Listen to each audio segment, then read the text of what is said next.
அந்த 1ஆம் தேதி நாங்கள் போய் பார்க்கும்போது நர்ஸு சொன்னாங்க, பையன் இருக்கிறான். அப்போ நான் கேட்டேன், கூப்பிடலாமா அப்படின்னு கேட்கும்போது, கூப்பிடுங்க அப்படின்னு சொல்லி அசால்ட்டாக ஒரு பதிலை சொன்னாங்க. அப்படின்னா நீங்கள் கூப்பிட்டா மட்டும் என்ன, அவனை எந்திக்க போகிறானா, அவங்கள பார்க்க போகிறானா, அவன் அசைவுகள் ஏதாச்சும் இருக்குமா அப்படின்ற ஒரு பெரிய ஒரு சிரிப்பிலேயே எங்களுக்கு தெரிஞ்சது. ஏன்னா மருத்துவருடைய அறிக்கையும் அப்படி தான் இருந்தது. வெண்டிலேட்டரில் இருக்கிறான் பையன், ஆப்ரேஷன் பண்ணி அப்போ தான் அவனுக்கு இன்ஜெக்ஷன் போட்டு அந்த ஹார்ட்டை க்ளோஸ் பண்ணியிருக்கிறாங்க. காலையில் 11 மணிக்கு ஆப்ரேஷன் தேட்டருக்குள்ளே போய் அடுத்த நாள் 11 மணிக்கு நாங்கள் போகிறதுக்கு முன்னாடி தான் மகனுடைய அந்த இருதயத்தை மூடி க்ளோஸ் பண்ணி வைத்திருந்தாங்க.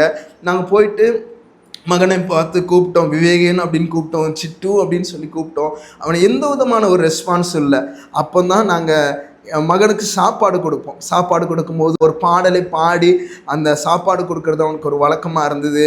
அந்த பாட்டை பாடலான்னு சொல்லிட்டு லைட்டாக அந்த ஒரு அம்மின் கொடுத்து அந்த பாட்டை நான் தொடங்கின உடனே ஒரு சின்ன ஒரு அசைவை நாங்கள் பார்த்த உடனே நான் மனைவிட்டு சொன்னேன், எப்பா நம்ம அந்த பாட்டை பாடுவோம், சின்ன ஒரு அசைவு தெரியுது அப்படின்னு சொல்லிட்டு அப்படியே நாங்கள் அந்த பாட தொடங்கினோம். பாடலை பாடி கரெக்டாக நாங்கள் பாடல் தொடங்கும் போதே பையன் சாப்பாட்டுக்கு ஆன்னு சொல்லி வாயை திறக்கிறது ஒன்றுமாகவே அந்த பெட்டு முழுவதுமே ஒரு ஷேக் ஆச்சு. நான் விசுவாசிக்கிறேன், அந்த பாடலை பாடும்போது மகனுக்குள்ள ஒரு ஜீவன் வந்ததை நாங்கள் உணர்ந்தோம்.